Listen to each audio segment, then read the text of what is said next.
Hello, everyone. It's Edward Peeler, and I've returned once again to the parking garage dimension. And they told me I can't leave until I review a certain movie. And so here we go. This is Beast Mode, my first Joel Wynkoop experience, which I just picked up. So Joel Wynkoop, who pictured here, and I believe that's his wife, actually, Catherine.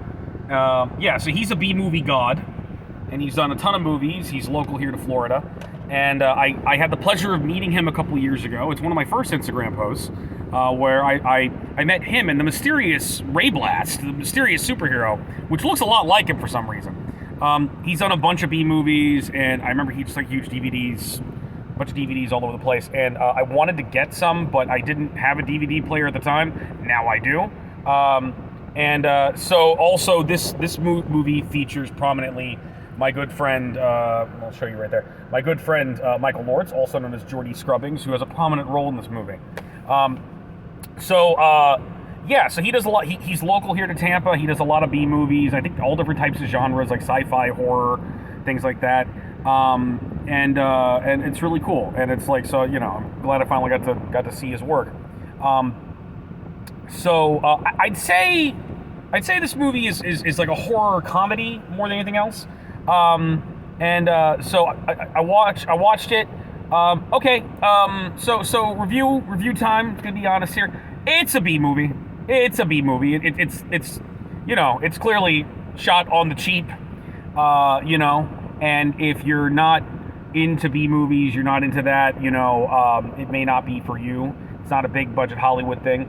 But what's nice about stuff like this, I think, is that it's local, ordinary people who don't exactly have all the money in the world doing some storytelling and putting stuff together and making stuff with friends. And overall, this story is about a man named Mark Butters who always wanted to be a hero,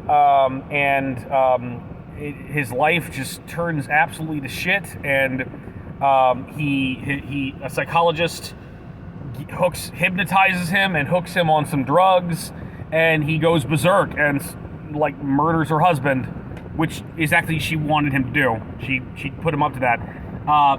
And I'm spoiling the whole movie. And then he goes beast mode. He goes on a rampage. I found what was interesting about the movie was it kind of feels a lot like kind of a decent amount of social commentary on a couple things.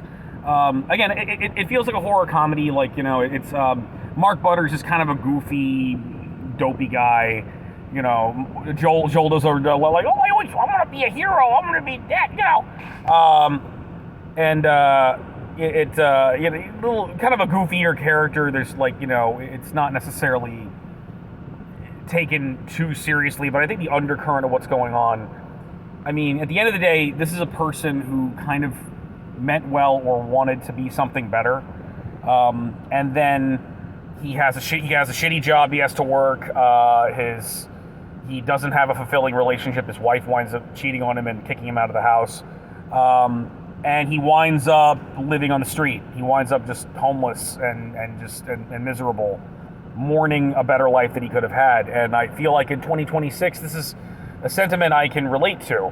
Because that's like all of us. All of us are kind of have these dreams, these hopes that we're born with, or we have when we're children, and then it just doesn't quite work out that way, And it and you wind up just doing a day-to-day grind that sucks ass, not doing what you want to do, and things don't always work out. Relationships don't always work out, and then the human tragedy of just being on the street. That's we have a world and a country and a government and a system in place that does not help each other. And encourages people not to help one another.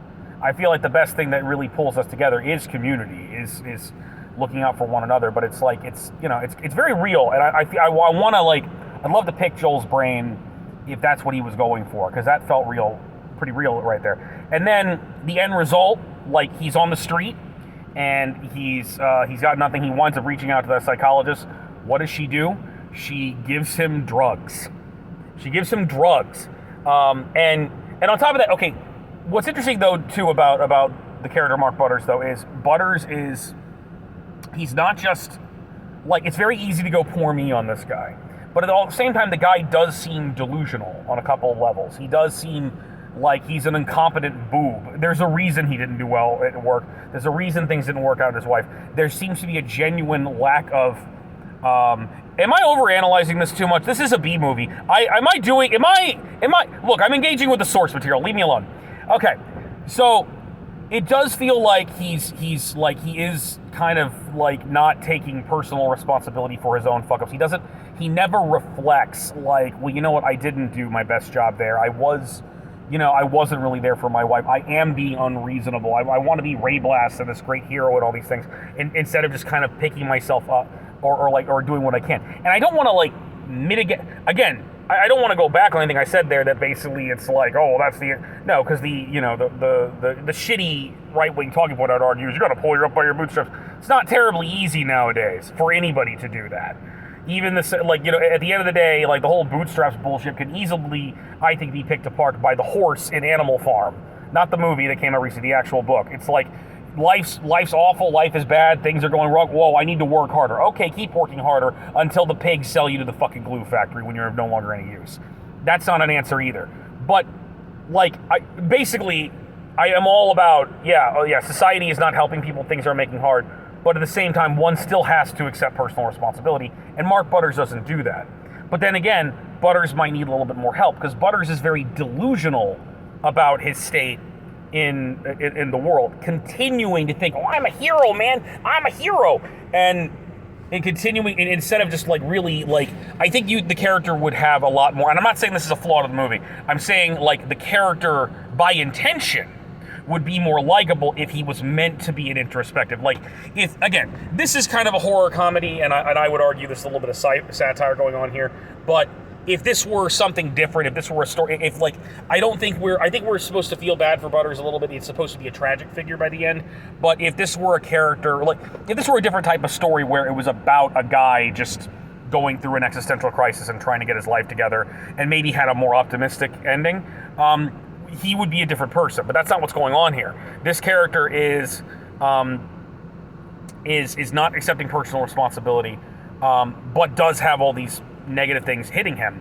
and as a result, he's delusional. He suffers from mental health issues. Another thing we don't get help in this world. And what happens? Let's medicate the motherfucker. Let's give him drugs.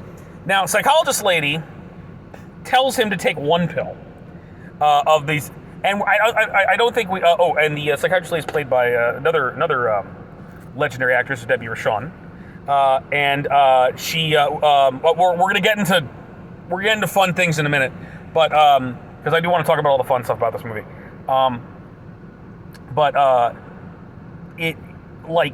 Her goal is she wants him to kill her husband because her husband's an abusive asshole. So... and he's a drunk and whatnot. Spoilers on the husband in a minute. She basically hypnotizes him, tells him to come back here and kill her and to shoot her husband. All this stuff. And he doesn't take one pill. Oh, I should take more. So he takes like 4, and I think by the end he's taken 8 of them. So he takes a ton of these things. I don't know what this pill is supposed to do. This pill, I think, is supposed to make you more confident, more assertive. You take a bunch of them, you're like, ah! And you Hulk out, like you go berserk. Also, Butters has a gun. That's like early on. He gets kicked out of his wife's house. He's got a fucking gun. He's got a freaking Glock. It's like, honey, you could have pawned that for something. I don't know. I feel like there's a lot of social commentary here. The guy doesn't have a house. He doesn't have a stable income, but he's got a gun. America. So that's what starts the killing. So basically, like, again, we have no mental health once again in America. I'm thumbs up. This thumbs up. This like sarcastic. I have to spell it out. That's how good my metaphors are. Anyway, yeah, no mental health, and just over medicate the person and get the guy hooked on drugs, and it causes all sorts of problems. So again, the movie is a little goofy, a little cheesy, but it's a B movie. And it's fun. It's fun, and it's like, it does make me want to see more what this guy's got. I do want to see some like more horror and like kind of action pieces that he's got. And it's like, and I really, there's some decent special features on this video as well. Well, I'll get into that in a minute, but basically, it really does make me feel for just the fact that filmmaking is a pain in the ass, and you gotta get these shots, you gotta get these bits. It is delightfully Tampa. This is set in a fictional town called Sunnyvale, which I thought was Sunnydale for a minute, so I'm like, Buffy crossover? By the way, just R.I.P., rest in power, Anthony Stewart Head. Giles passed away recently, and I'm very upset about it. And this may not have been the best time talking about it. But anyway, but while I'm thinking about it.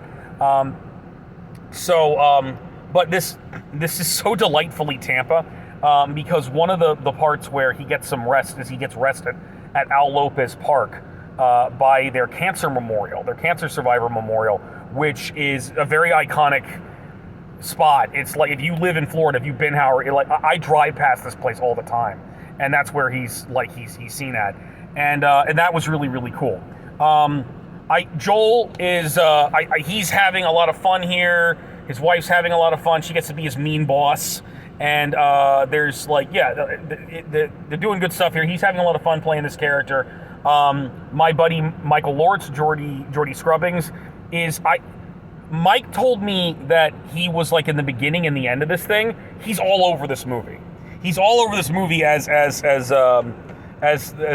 like podcast host, wacky reporter, Jordy Scrubbings, author of The Man Didn't Want You to Buy This Book, The Man Makes You Work. And he's all over this place, being goofy, having fun, reporting on Mark Butters. I had Mark Butters in the studio right here, and now he's running around killing people.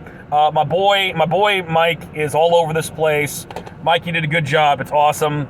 He's got goofy hats in this. Good stuff. Also, we have some more legendary B-movie gods here. Lloyd Kaufman's in the movie, and Debbie Rochon is in this movie. Lloyd Kaufman is the abusive husband, and Debbie Rochon is the psychologist lady. I think that's her right on the back. It's her like, she goes beast mode too. It's a lot of fun. It has some delightful special features too, which we got more stuff with my boy Mike. We got some of the outtakes of Debbie and Lloyd Kaufman. Yeah, it's pretty cool. Lloyd Kaufman, you don't know, is from, the guy who made Toxic Avenger, the Trauma Pictures guy. So that is Beast Mode. Beast Mode is my first Joel D. Wynkoop experience. Fun B-movie. Check it out. If this isn't your type of thing, you're probably not going to go for it. But it's like, and definitely go in not expecting like, an $80 million production or whatnot. But if you like B-movie stuff, if you want to support local talent, check out Joel D. Wynkoop. He's got a lot of this stuff. And again, he's got he's been doing this for years. He's a legend. He's got a bunch of B-movies. This is a fun little experience, and I am looking forward to my next experience. I'm gonna hang out with this dude whenever chance I get to get more of his DVDs. So that is Beast Mode. This is Edward Peeler, and I will finish Show Me in a little bit. I'm sorry I'm giving you normal Instagram content these days, guys. Like, oh god, like what? I can't dance in the parking lot dimension, but do you want that? Do you want me to floss? I'll floss. I'll do it. I'll dance. I'll do the sexy dance. Okay, so that's all we got. Y'all have a great day. Check out Beast Mode. Check out Joel D. Wynkoop. See y'all later.